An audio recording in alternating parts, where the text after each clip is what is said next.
Good morning student. आज का हमारा टॉपिक है रिफ्लेक्स एक्शन, जिसको हम हिंदी में कहते हैं प्रतिवर्ती क्रिया या प्रतिवर्ती क्रियाएं।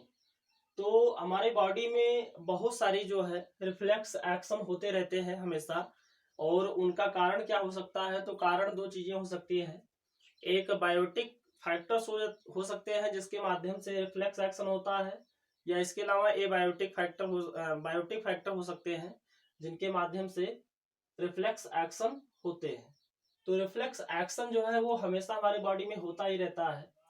जैसे इन्वायरमेंट में कोई चेंजिंग हो रही है तो उस चेंजिंग के अनुरूप हमारा जो बॉडी है उसमें जो है प्रतिवर्ती क्रियाएं होती हैं, रिफ्लेक्स एक्शन होते हैं, जिसके माध्यम से हम क्या करते हैं, अपने आप को एडेप्टेड कर पाते हैं, अपने आप को अनुकूलित कर पाते हैं।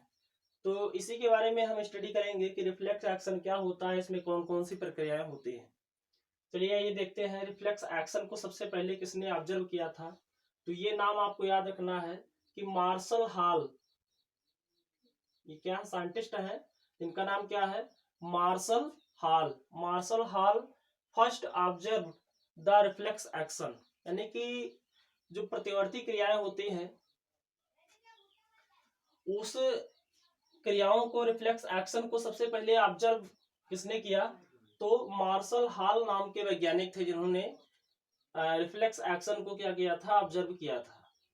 इसके अलावा रिफ्लेक्स एक्शन होता क्या है, इसका मतलब क्या है? तो देखिए यहाँ पे डिफाइन किया गया है, reflex action are spontaneous. Reflex action are spontaneous. Spontaneous का मतलब होता है स्वाभाविक या सहज। तो ये क्या है? एक स्वाभाविक या सहज प्रक्रिया है, spontaneous, automatic, automatic, involuntary, mechanical response. क्या है? Mechanical response. तो ये क्या है? स्पॉन्टेनियस है, मतलब सहज या स्वाभाविक है। ऑटोमेटिक, स्वतः होने वाली प्रक्रिया है। इनवॉल्यूंटरी, यानी कि ये अनैच्छिक, जो रिफ्लेक्स एक्शन है वास्तव में क्या है? अनैच्छिक है। मैकेनिकल, यांत्रिक, ये क्या है? रिस्पॉन्स है। ठीक है। प्रोड्यूस बाय स्टिमुलेटिंग रिसेप्टर्स, ये कहां से प्रोड्यूस होता है, कहां से उत्पन्न होता है?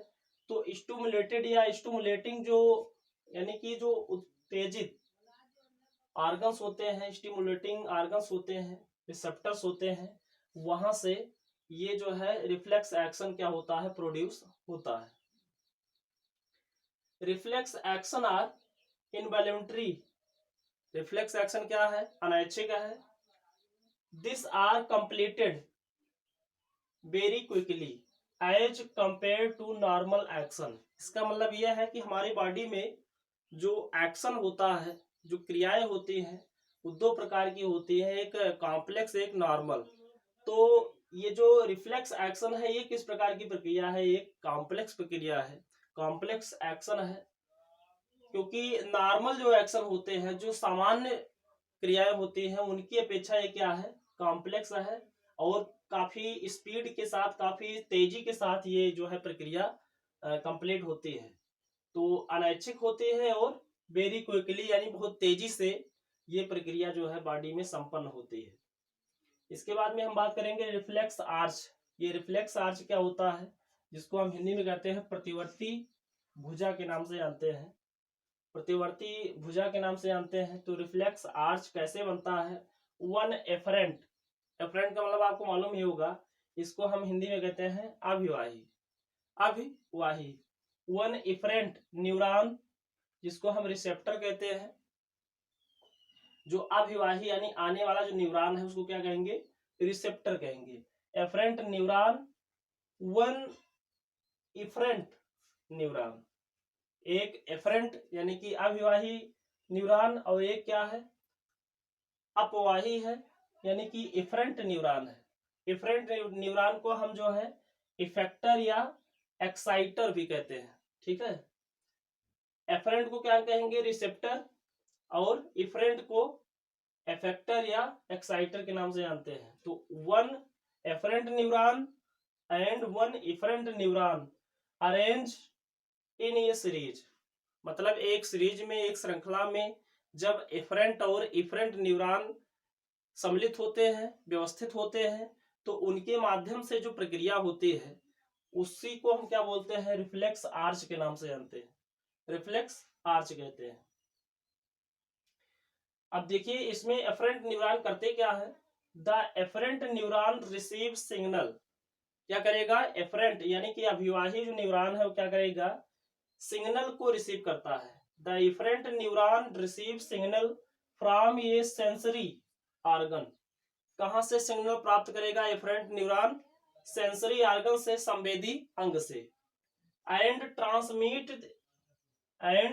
Transmit the impulse via a DNR.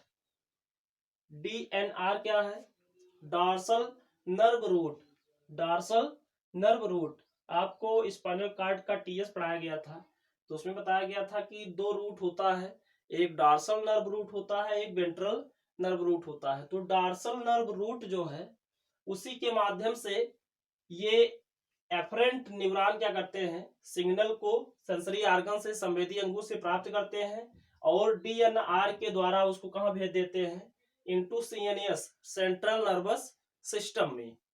तो ये बात आपको याद रखना है कि संवेदी अंगों से जो सिग्नल मिलते हैं उसको कौन एक्सेप्ट करता है, एफरेंट न्यूरॉन, एफरेंट न्यूरॉन। और ये न्यूरॉन क्या करते हैं, उस मैसेज को, उस आवेग को डॉर्सल नर्व रूट के माध्यम से कहां भेज देते हैं, सीएनएस, सेंट्रल नर्वस सिस्टम में भेज देते हैं। दूसरा क्या है, द इफरेंट न्यूरॉन। तो ये इफरेंट न्यूरॉन क्या करते हैं, ये मैसेज को, सिग्नल को रिसीव करेंगे, signal receive carries signal from the CNS. Efferent जो न्यूरॉन होते हैं ये सिग्नल को कहां से प्राप्त करते हैं, सीएनएस से, यानी कि सेंट्रल नर्वस सिस्टम से, यानी ब्रेन से ये सिग्नल को प्राप्त करेंगे to the effector, to the effector. और उस सिग्नल को प्राप्त करके कहां भेजेंगे, उसको इफेक्टर ऑर्गन्स के अंदर उस सिग्नल को सेंड करते हैं। तो ये था फंक्शन इफरेंट और इफरेंट न्यूरॉन का। आगे डिस्कस करते हैं।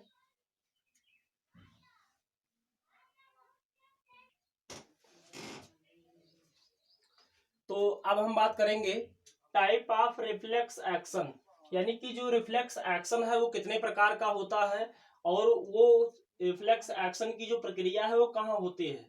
तो देखिए पहला है, अलग अलग इसका टाइप है।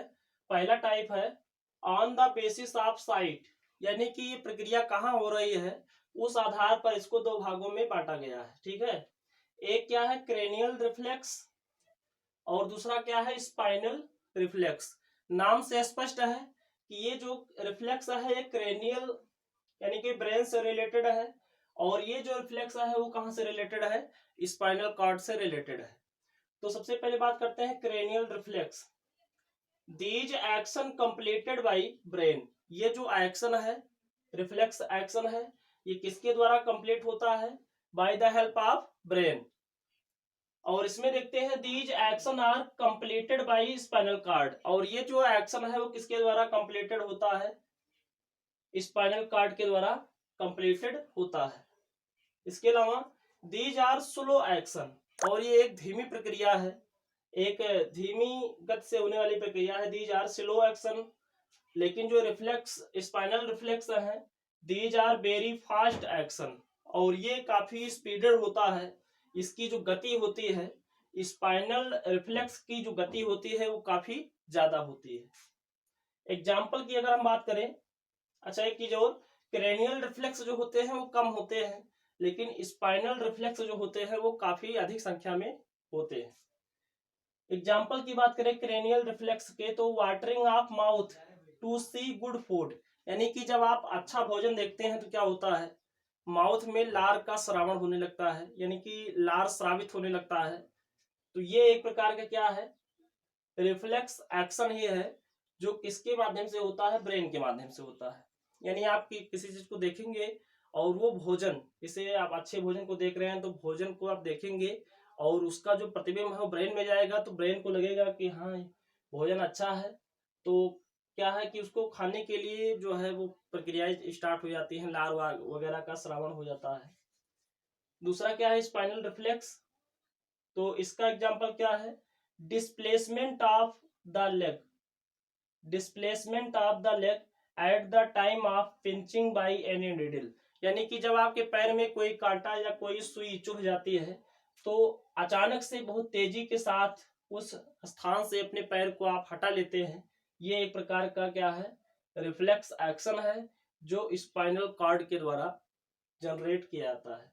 तो ये आपने समझ लिया क्रेनियल रिफ्लेक्स और स्पाइनल रिफ्लेक्स। आगे बात करते हैं,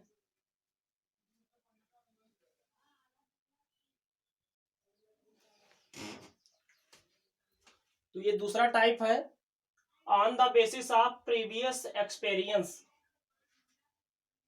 on the basis of previous experience, यानी कि पूर्व प्राप्त अनुभव के आधार पर इसको कितने भाग में डिवाइड किया गया है, तो 2 पार्ट में, पहला और दूसरा।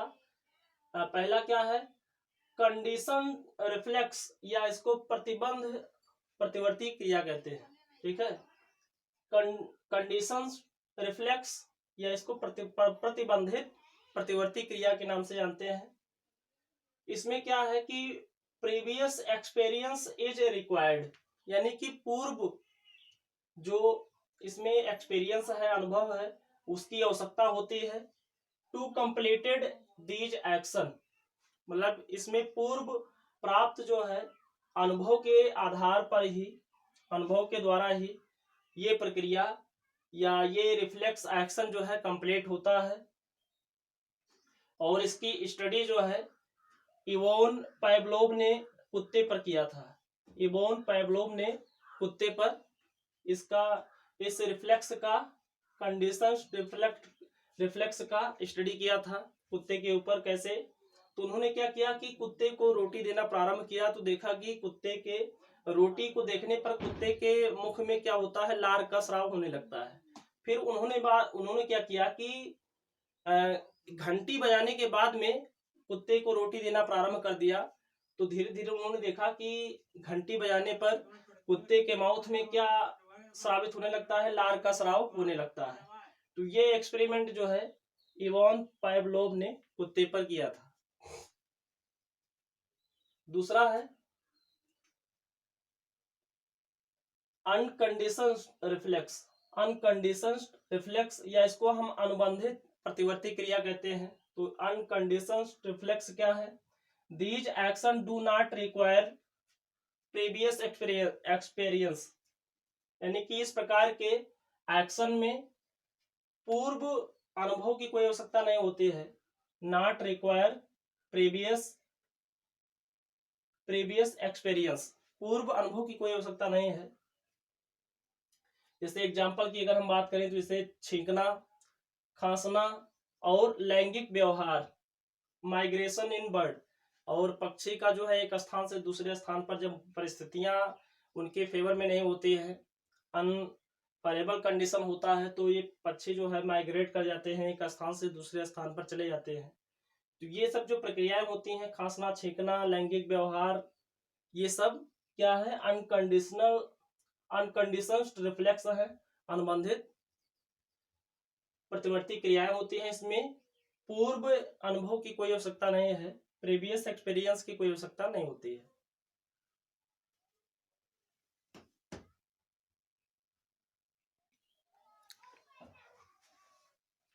अब हम बात करेंगे पार्ट 3 की, ये तीसरा वाला भाग है।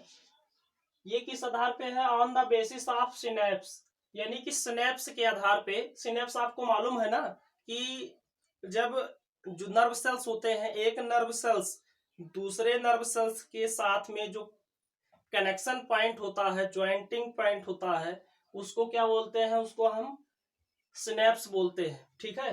तो सिनेप्स के आधार पे ये 2 प्रकार का होता है, जिसको हम कहते हैं मोनोसिनेप्टिक रिफ्लेक्स और पॉलीसिनेप्टिक रिफ्लेक्स।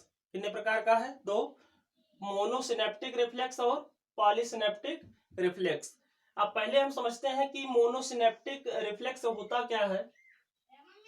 तो सिंपल सी बात है कि ऐसा रिफ्लेक्स जिसमें एक संवेदी और एक चालक न्यूरॉन जो है पार्टिसिपेट करते हैं, यानी एक सेंसरी और एक मोटर न्यूरॉन के द्वारा जो रिफ्लेक्स होता है उसको हम क्या बोलते हैं, मोनोसिनेप्टिक रिफ्लेक्स के नाम से जानते हैं। देखिए, nerve impulse travel through only one synapse, या दूसरी परिभाषा ये है कि जो नर्व इम्पल्स है यानी कि जो तंत्रिकीय आवेग है, travels through only one synapse, यानी एक सिनेप्स के द्वारा जो है ये ट्रेवलिंग करते हैं, तो इसको हम क्या कहते हैं, मोनोसिनेप्टिक रिफ्लेक्स के नाम से जानते हैं।